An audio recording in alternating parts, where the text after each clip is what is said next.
reading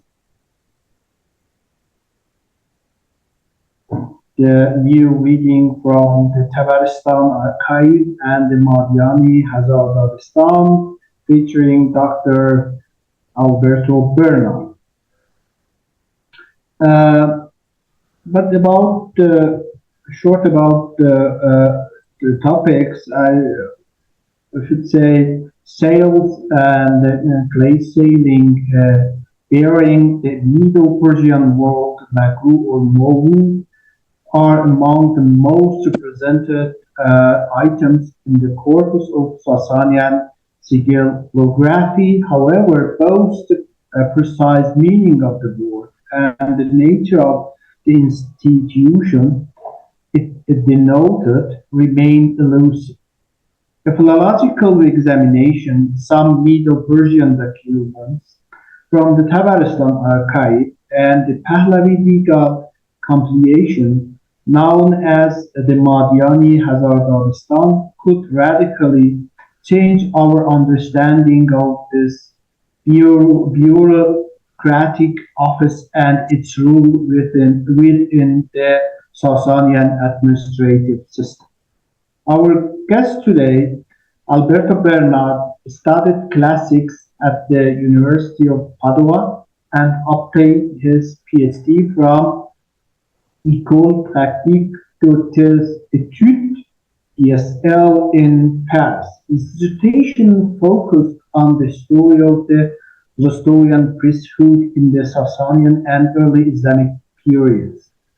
His research interests include Pahlavi philology, Sasanian history, Zoroastrianism, and late antique Greek historiography.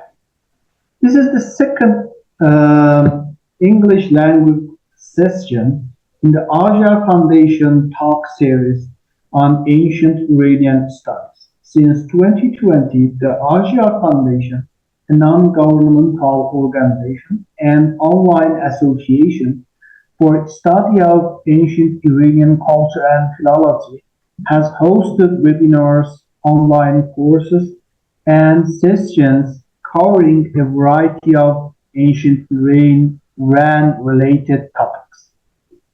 Okay, now welcome Dr. Alberto Bernard. Could you please start your talk? Yeah, so thank you. Can you hear me? Yes, very good. So thank you very much, Hossein. Thank you.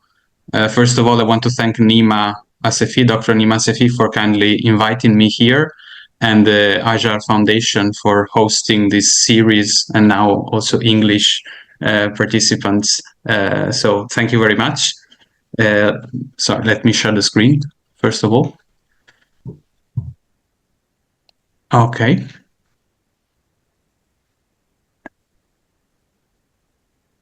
So the topic of my talk is a kind of object that are mgwh seals and sealings. That is to say, Middle Persian, these clay objects bearing the seal, a seal with the word mgwh, and which is this one, a word that is of unknown transcription, unknown meaning, and problematic interpretation. So we shall call it, for sake of simplicity, mgwh, but its etymology, it's not very clear. So this is the usual transcription of the word mgwh or mgwh. And the best etymology, I won't go into details because there have been many analyses of this word, is the reconstruction of an abstract noun formed through mgwh, the abstract forming noun, and meaning something like office of the Magi office. So why is this tiny object interesting for discussion? First of all, is one, as Hossein said, one of the most represented items in the whole corpus of Sasanian sigillography. So the corpus of seals and sealing, mgwh seals are one of the most represented items. There are more than 500 objects like this. So first of all, it's very frequent object that has been found, but at the same time is paradoxical, is the least clear probably among all objects, because we do not know what this word precisely means, and especially what kind of institution it represents, what kind of bureaucratic institution it represents. So the interest is that this could provide us with an access to a concrete reality of the administrative machine of the ancient Iranian Empire, and especially the role of the priesthood, the Magi, the Zoroastrian priesthood, in order to understand what kind of involvement it had in social, in state apparatus and in social reality of the late antique Iran, we have to understand this primary, very important primary source. But there are many problems. So in this talk, I will try to introduce you to the topic briefly, to say what has been the research on these objects, what have the main problem, and then move to the most significant source to understand this institution, that is to say the Ṭabarestān archive. And I will try to argue that we can read, we can provide a different reading of this very difficult cursive script Middle Persian documents. And I will argue that we can find probably the word magu itself in these documents. And in any case, that I think that these documents will help us understand a lot what this institution meant. And once we've done that, we shall move to the Sasanian law book called the Mādayān hazār dādestān, where I think we can also link the Magu sealings, the Ṭabarestān documents, and Sasanian administrative texts. So first of all, I'll try to keep it as simple as possible. So and I will introduce you, if you're not familiar with it, with the distinction that is frequent in sigillographic studies. So just to, so that we can understand, it's usual to distinguish between official seals, personal seals, and administrative seals. The one we are talking about are administrative seals. You can see the difference. In the first place, you have the official seal of a Sasanian dignitary, the Mobed, the chief of the Magi, a judge, a provincial judge, Bafarag. In the second instance, so official, in the second instance, you have a personal seal.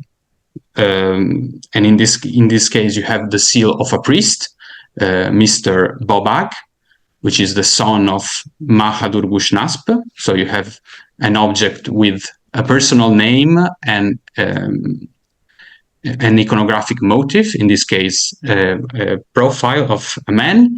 And in the third instance, you have an administrative seals, meaning aniconic, so there is no image, there is just an epigraphic text in Middle Persian, with the name, with a toponym and the name of the administration. In this case, you have the administration of the Mobed of the Eran Huara Shabur of the province.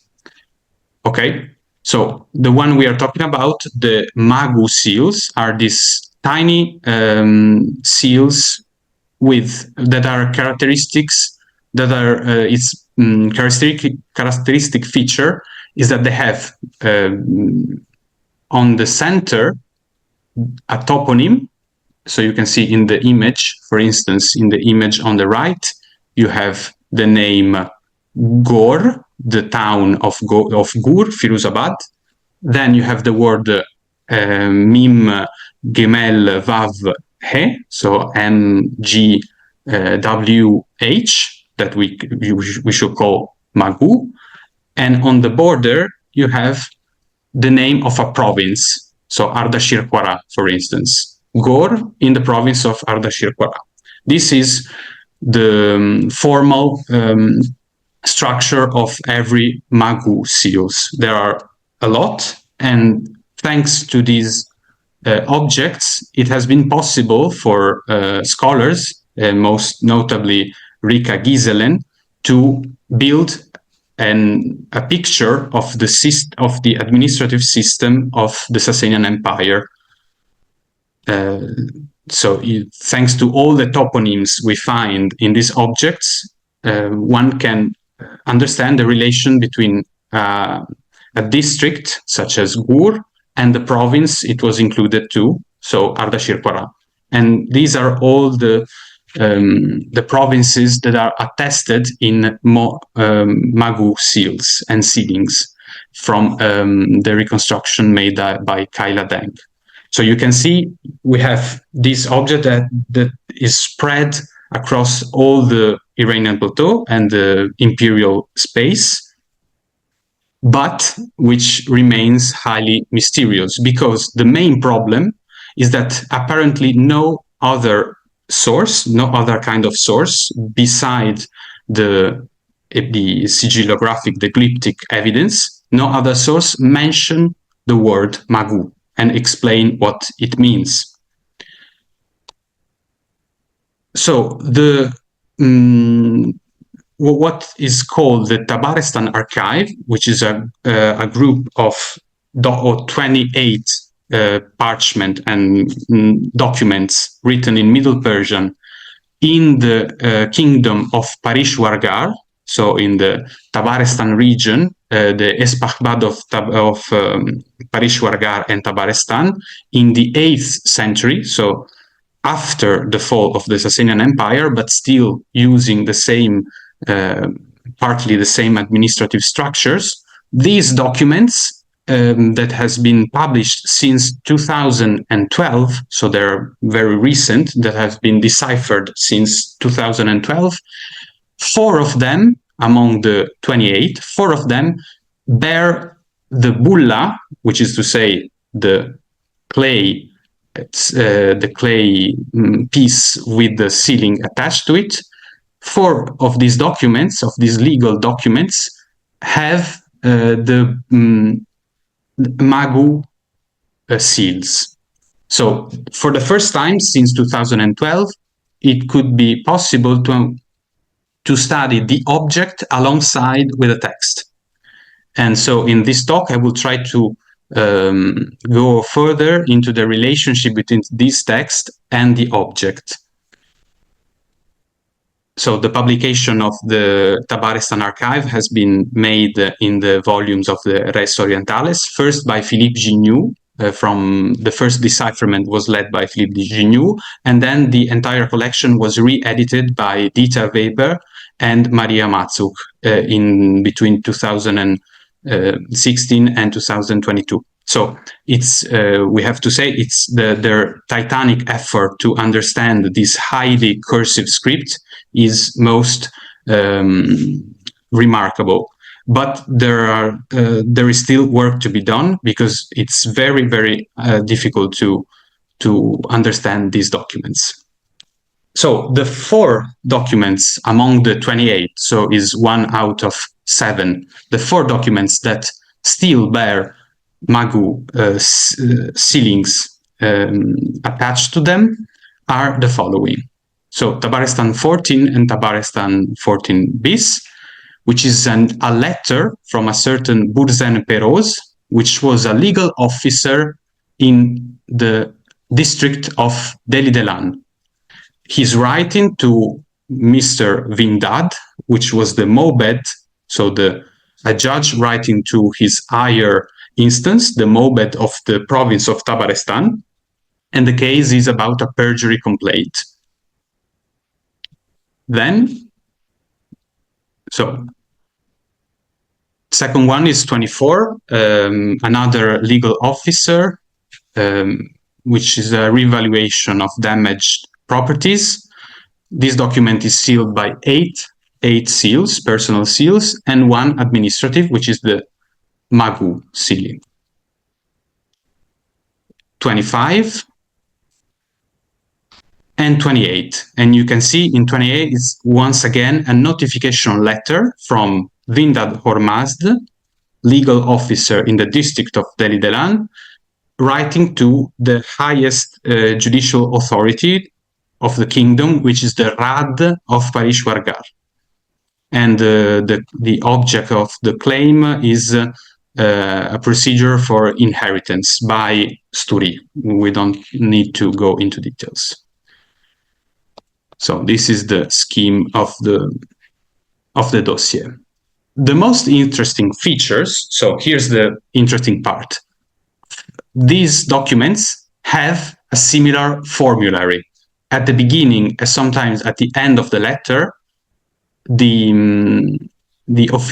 juridical official, which is speaking, identifies himself with a recurrent formula, which has been read as follows. For instance, in the document 28, this letter from Vindad Hormazd to the Rad of Parishwargar, you can see in Dieter Weber reading, he says, to Sir Vindad Khorshedi Parishwargar Rad, reverence.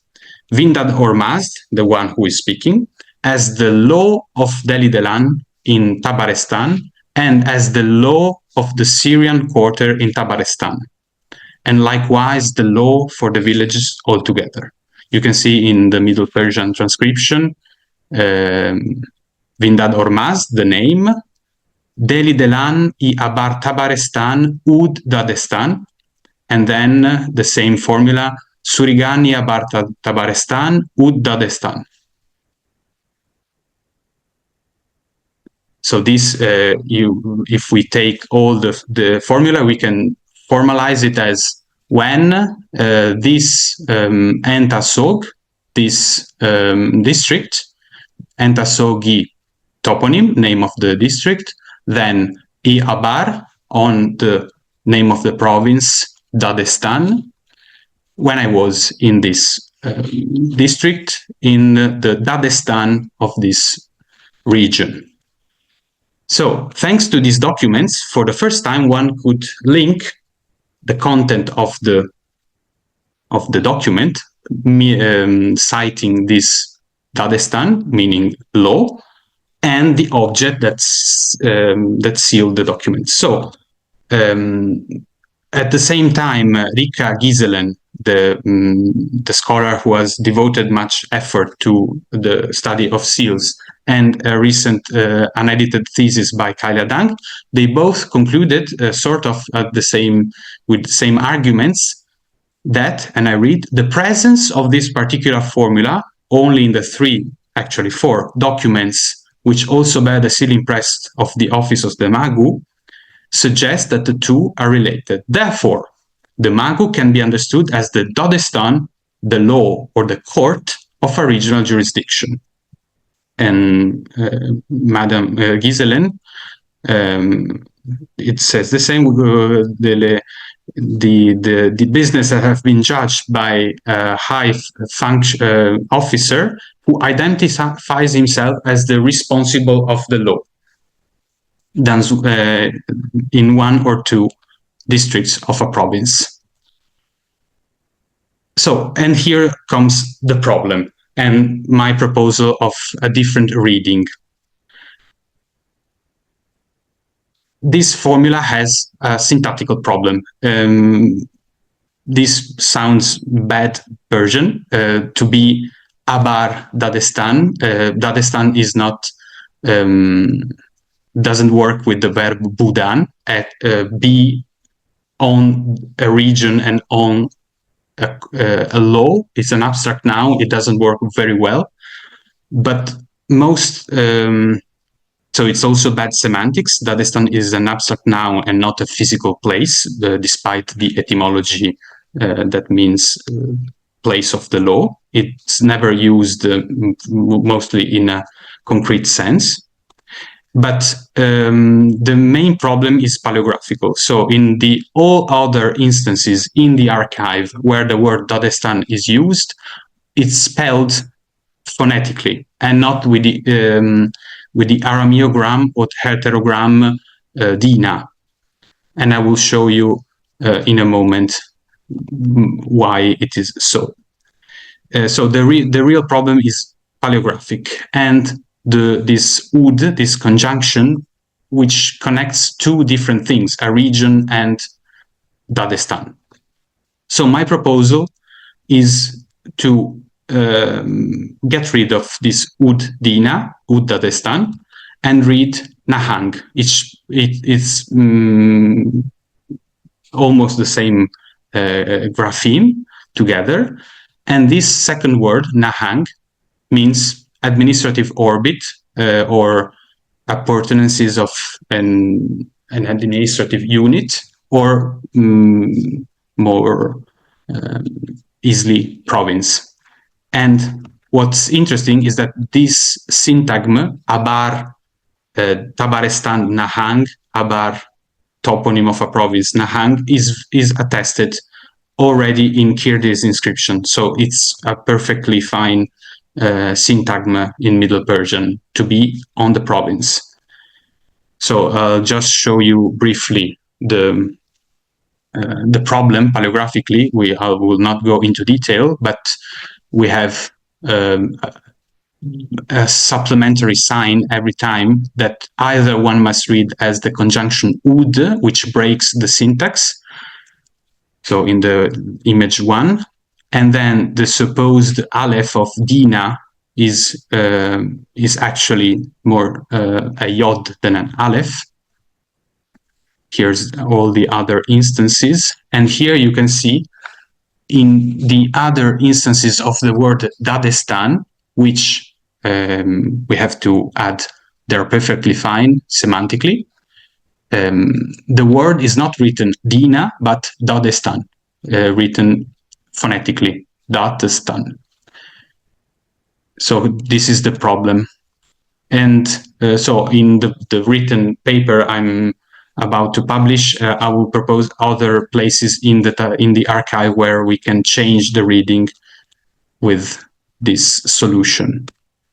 So the formulary, if you are still with me, the formula will become not anymore when I presided over judgment or when I was responsible for the law in the name so-and-so canton of the province so-and-so, but it would become enta gi so-and-so e abar so-and-so nahang in the province. So the text, if we keep the 28th document, when I was in the district of Deli-Delan in the province of Ṭabarestān, simply as that. So we do not have anymore the Dādestān. What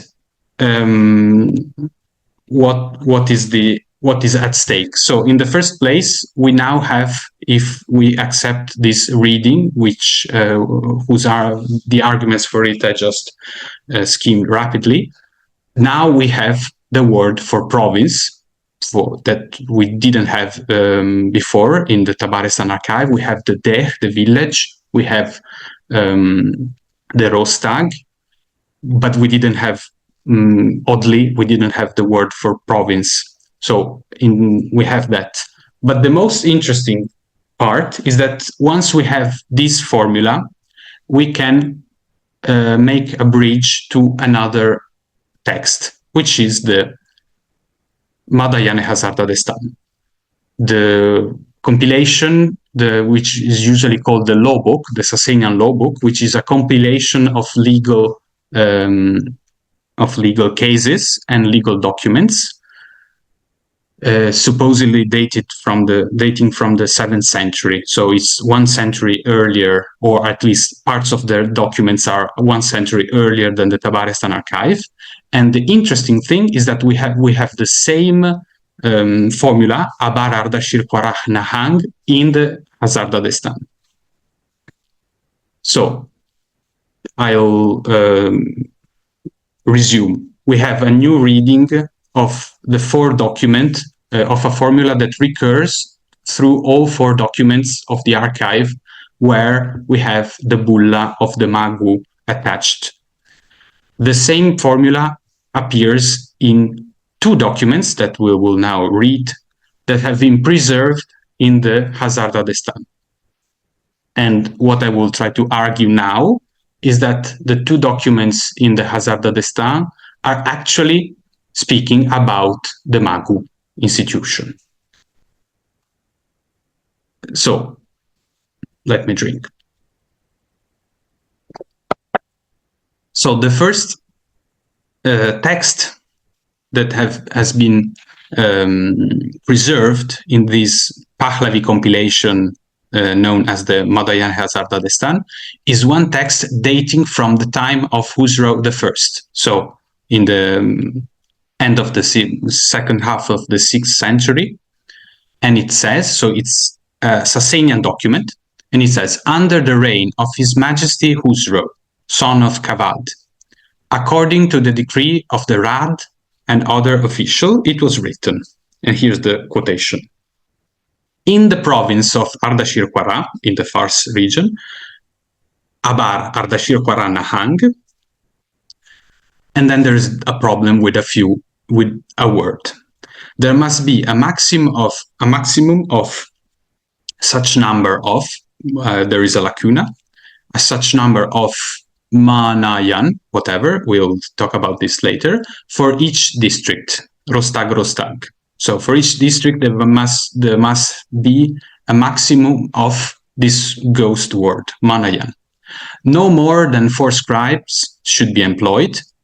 Documents and new interrogation records should be issued, validated, and examined in assembly and in consultation with the dignitaries and citizens. The same documents must be sealed then with the seal of the dignitaries and citizens that are present. They will examine the new document as well as other interrogation records and statements of offenders, first examining one with eyewitness and then one without eyewitness. Unless the offender is reapprehended and suspected of another offense after the report is written, or he is accused of sorcery and so on. Otherwise, this document should not be sealed definitely. So, as far as we understand, it's a difficult text, but it's a decree made by the Rads, so the high religious juridical officials of the province of Ardashir Quara, and they're legiferating on the maximum number of these institutions that had something to do with the production, authentication of legal proceedings. It specifies how these documents have to be issued and then sealed. So what we have to retain is the formula, Abar Nahang, and this ghost word, Mādayān. We will comment it later. Another text in the Hazār dādestān, dating this time from the period from the reign of the Khusro's son, so Ormazd IV, 579-589 Common Era, is even more interesting because it says, under the reign of His Majesty Ormazd, King of Kings, in a document issued by the Dadvar of Gor to the Mobed of Ardashir Quara. So the Dadvar of Gor writes to the Mobed of Ardashir Quara, or writes for the Mobed of Ardashir Quara. And it was written in this document. This document, as well as the other document, when the partner has affixed his seal to the declaration of the plaintiff, and the partner of the defendant has done the same, this document and the other document have been sealed with the administrative seal of the Manan of Punabagan and with the seal of Anushzad from the district, from the canton, the district of Punabagan. This Anushzad was appointed to the position of. So, what can we do with these words? So in the English, the Russian and then English edition of the Hazār dādestān, these words are put under the unknown words at the end of the book. You can find among the unknown words these 3 instances: Mādayān, Manan, or Managan, and Managi. Perikanian, so the Russian, Armenian-Russian editor, and translates, but just as a mere guess from the content, judicial offices and judicial department, whereas Matsuch translate as Gerichtstätten, courts, and chancellery. So these are context-based translation, because the etymology is unclear. It's very unclear how you can explain. So Matsuch proposes analyze the word as a participle from Mādayān, from the verb to stay, but how this unattested word became a chancery is not explained. So you can see the three instances. My proposal for now, I'm trying to follow a maximalist approach, and I will try to argue why. My maximalist proposal is that these three words are corrupted forms of anything of the word magu itself, which is undocumented in Pahlavi literature, but I would say this is except in these cases, which is not Pahlavi literature, it's Sasanian administrative documents. So my guess is that the three forms derive from corrupted, declined form of the word magu. So in the first case, you have the mgwh, the plural, corrupted into Mādayān, and the singular to manan, and the abstract mgwh to manai. We can discuss, maybe it's paleographically not so satisfying, but the main argument that led me to this proposal is rather contextual and answer to a principle of parsimony of hypothesis. And so the formula in the document would, with this emendation, with this light emendation, would become: in the province of Ardashir-Qarā, this was the decree in the first text, in the province of Ardashir-Qarā, a maximum of such number of magu is needed for each canton. No more than 4 scribes should be employed in them. In the second text, this would give: this document and the other document have been sealed with the administrative seal of the magu of Funabagan, which is a district. I will explain this later. And Anushzad of the canton of Funabagan, designated to the function of magu, also sealed the document.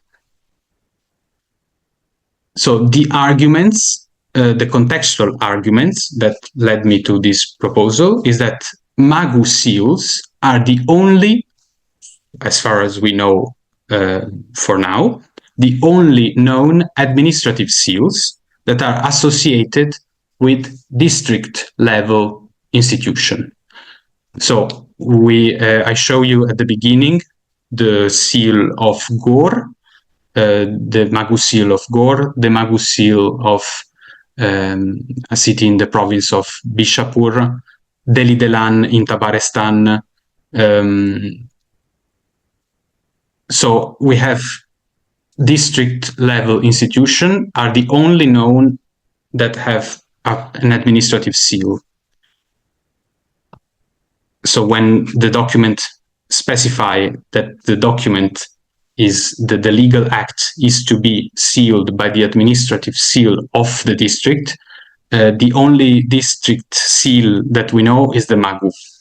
So this is the first argument. And the second argument is the perfect identity in the procedure that we find if we compare Ṭabarestān letter and hazār dādestān document number 2. So in the number 2, we have the judge of a district of Gor writing to the Mobed of the province, Nahang, the Mobed of Ardashir-Qarā. And he says this document was sealed by the seal of another district, the Hunabagan, which is north of Gore. And so the interest for the compiler of the book was that this was an anomaly, but let's forget about this. In the Ṭabarestān, we have the same structure. A judge of a district, a sog of Delhi Delan, writes to the mobed of the Nahang of Ṭabarestān.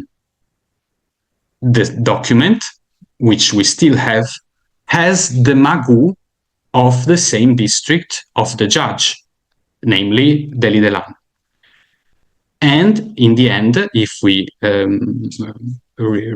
resume document text number 1 from the hazār dādestān, in both cases we have there is question about issuing and authenticating legal dossiers. So, and I'll move briefly to the conclusions. Just one thing before the conclusions. Once we establish this link between the new reading of the Ṭabarestān, of the formula in the Ṭabarestān documents, and establish a link with the administrative text preserved in the hazār dādestān, what if, this is the most hypothetical part of this talk, but that needs to be inquired further, what if we read back the formulas we find in the hazār dādestān, we try to read them back in the difficult and nonsensical parts of the Ṭabarestān documents where the formula is used. And I'll make an example.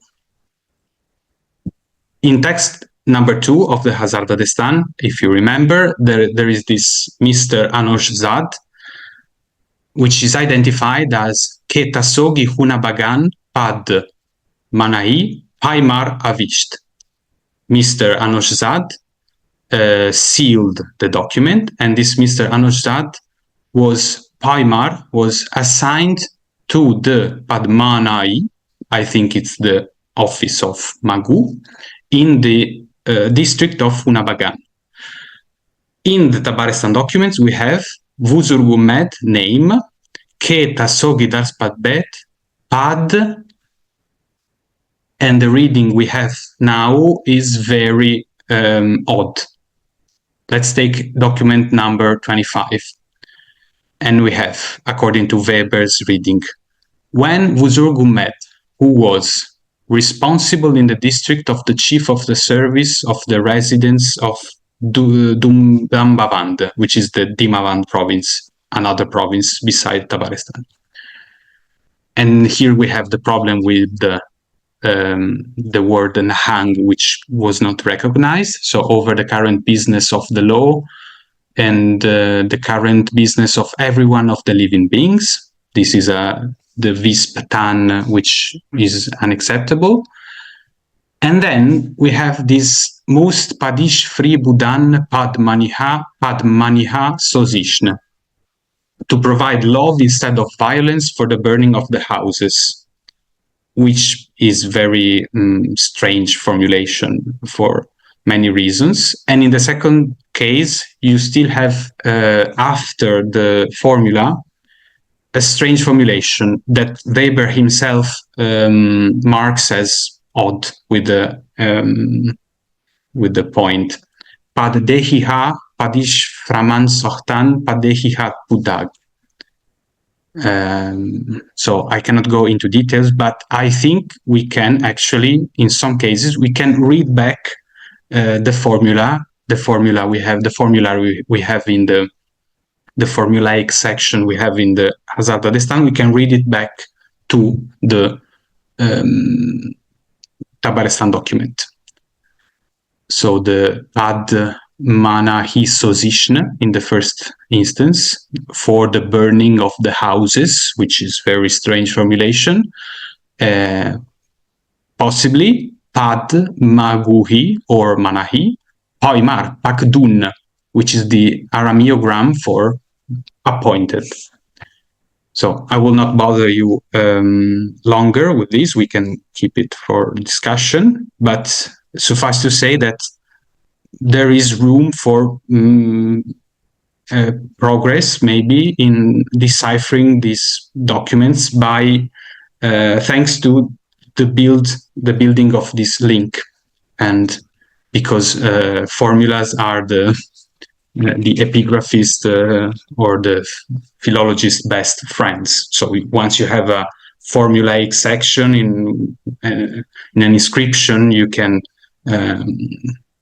divine what's missing and so on. So, in conclusion, I hope that was not too hard to follow. But in conclusion, I'll try now to provide you with a bigger picture.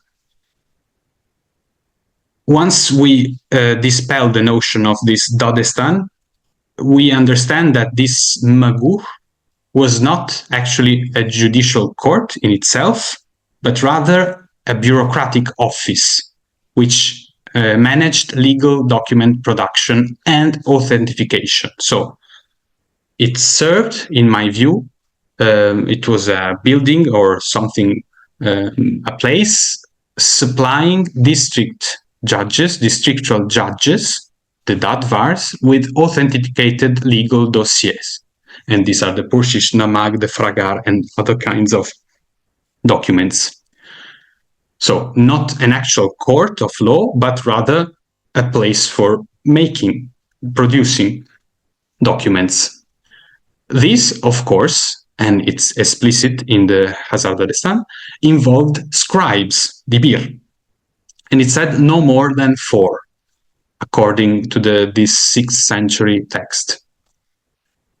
If we see the mgwh as a tiny bureaucratic unit, this allows us to explain not only why we have so many items of mgwh sealings, so the abundance of mgwh sealings, we said that at the beginning they are the most represented item, but we could also explain why they're completely absent from literary text. Nobody cares about speaking about the office producing the post or producing legal documents. So this would help us understand the reasons for the odd visibility of this institution.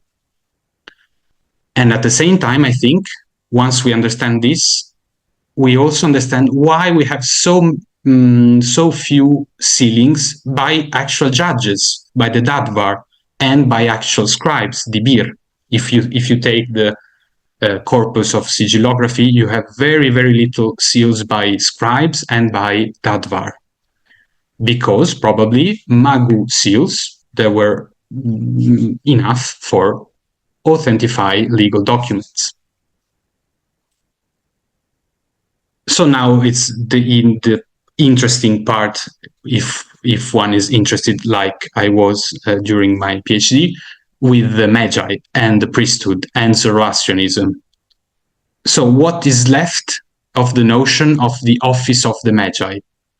The assumed involvement of the Magi, if the dossier we have presented so far is significant and is all we have, what is the involvement of the Magi and of the priest? Because since neither MHD, hazār dādestān, nor Ṭabarestān document mention Magi, mention Zoroastrian priest with this mgwh.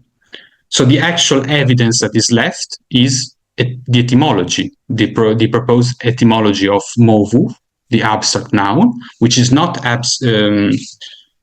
safe from critique. I have many problems with this etymology. So, but all that is left is that the etymology and the co-signatures. If maybe I show you later, we have many bullas where we find both the seals of a mgwh and the seals of a mauve, magus, a priest. This is all we're left with. And to conclude, in this picture, all this suggests reconsidering common assumptions built on the overrepresentation of mgwh items at a local level, assumption on the pervasiveness on the biopolitical, on the social pervasiveness of Zoroastrian religious institution in the Sasanian and post-Sasanian world. So, Magu seals have been taken as the tangible evidence for the tentacular, so as the tentacle of a giant octopus, being the Zoroastrian church and the theocracy of the Zoroastrian church in the Sasanian period. And this was the actual evidence that the structure of the church went from the court to the village, from the court to the region to the province, and the village and the district. And these objects have been taken sometimes as the tangible evidence for this big picture. Actually, I think once we understand it differently, we have no more the tentacles, and maybe we don't have the giant octopus anymore. So, thank you, and I hope there will be questions. Thank you, Alberto, for your exciting and learned presentation. Now, if you allow us, we have a period of discussion. Friends who have questions, please click the raise hand icon, then we will enable you a microphone and the camera.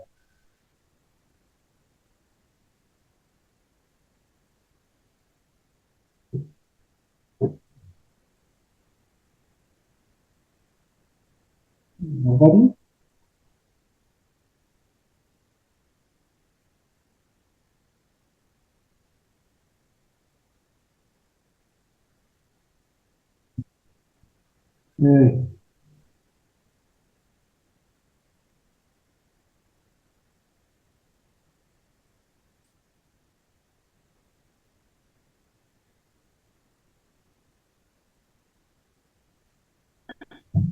People?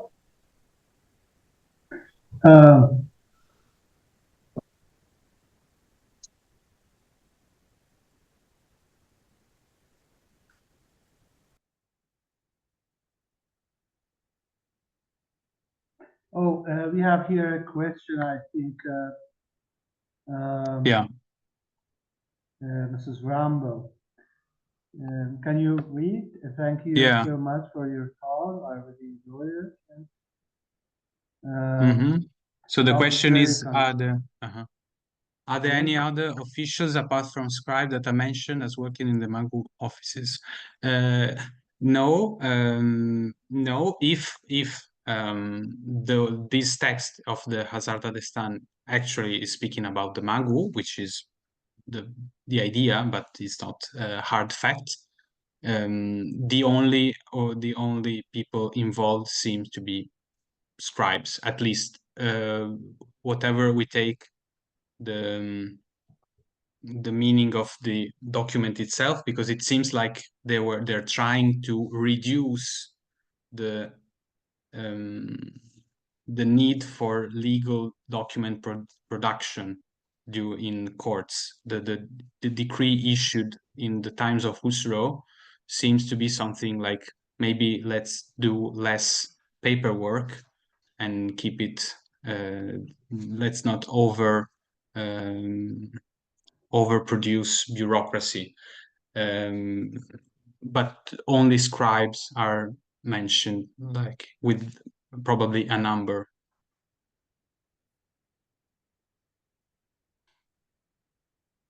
Yeah. Okay.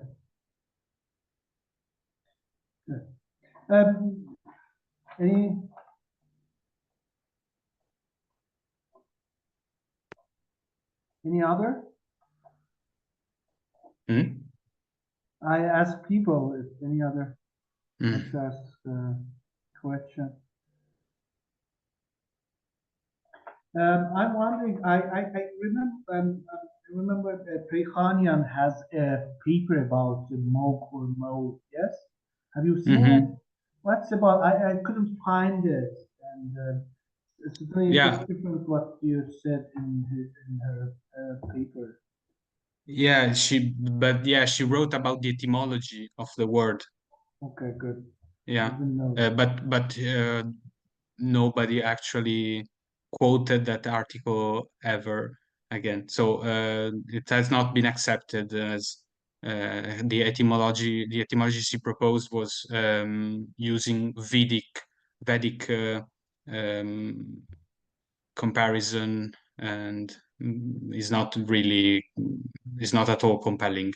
So it's not very useful etymology. Good. Thank you. Any other? Nobody? I want to say you mentioned in your talk about document 28, and you read as Weber read dādestān, and I worked on this document, and I think it is gīla, not dādestān. Yeah. I think it is not correct, and as Yes. you made such a great work with mgwh, I think we should read this. Yes. Yes, as gīla, and I'm preparing. In fact, I prepared a paper about that, and I will finish it very soon, and I hope it will be published. Yeah. But Yeah, sure. Yes, it is. Just Yes, about, because I think many readings have, especially toponyms and anthroponyms, can be questioned. I think dādestān has been read so because of the seal, because in the seal it's lapidary, so you have the D and not the G, but it's Gilan, not Giligilan. Yes, I agree with you. Yes, you're very nice, very good. Okay, thank you, Alberto, for your excellent talk and presentation, and illuminating talk. And thank you, everyone, for joining us. I think have a nice time. Thank you. You too. Khodafez. Thank you. Khodafez.